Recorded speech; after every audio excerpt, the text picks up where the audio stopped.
করবেন, সমালোচনা করবেন। রাজধানীর ডিআরইউতে জুলাই গণ অভ্যুত্থান সংস্কারের রূপরেখা শীর্ষক আলোচনা সভার আয়োজন করে জাতীয় সমাজতান্ত্রিক দল জেএসডি।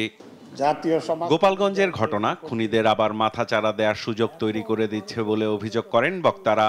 বলেন, সম্মিলিত উপলব্ধি দরকার, ধরে রাখতে হবে রাজনৈতিক দলগুলোর ফ্যাসিবাদ বিরোধী ঐক্য। গতকাল গোপালগঞ্জে যেটা হলো, আমি স্তম্ভিত হয়ে গেলাম। সরকার তো আগের দিন থেকেই জানতাম, আমরা সবাই জানতাম সরকার কি ব্যবস্থা নিয়েছে, নাকি তারা দাঁড়িয়ে দাঁড়িয়ে অপেক্ষা করছে চারটা মরুক তারপর আমরা কিছু করব। তারপরে নিজেরা বসে বিরাট বিবৃতি দিয়েছেন, কাউকে ক্ষমা করা হবে না। এই সমস্ত ক্ষমা করা হবে না আমার বিবৃতি কোনো কাজে আসে?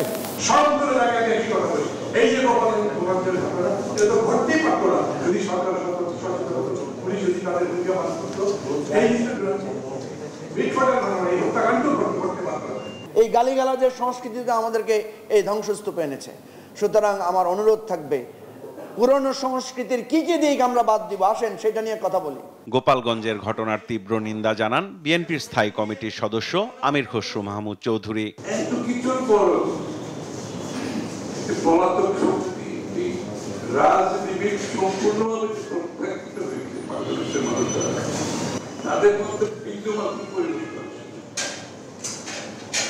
তাহলে এইরকম একটি শক্তি বাংলাদেশের মাটিতে, যাতে আগামী দিনে তাদের জন্য কোনো জায়গা দেওয়া, তাদের ফিরে আসার জন্য কোনো ধরনের সুযোগ সুবিধা সৃষ্টি করে দেওয়া, আমাদের সকলের দায়িত্ব ঐক্যবদ্ধ হবে। এই জায়গাটা আমরা ঐক্যবদ্ধ থাকতে হবে। এদিকে রাজধানীর নয়াপল্টনে কেন্দ্রীয় কার্যালয়ের সামনে আয়োজিত কৃষক দলের বিক্ষোভ মিছিল থেকে বিএনপির সিনিয়র যুগ্ম মহাসচিব রুহুল কবির রিজভী অভিযোগ করেন, পরিকল্পিতভাবে সৃষ্টি করা হচ্ছে অস্থিতিশীল পরিবেশ।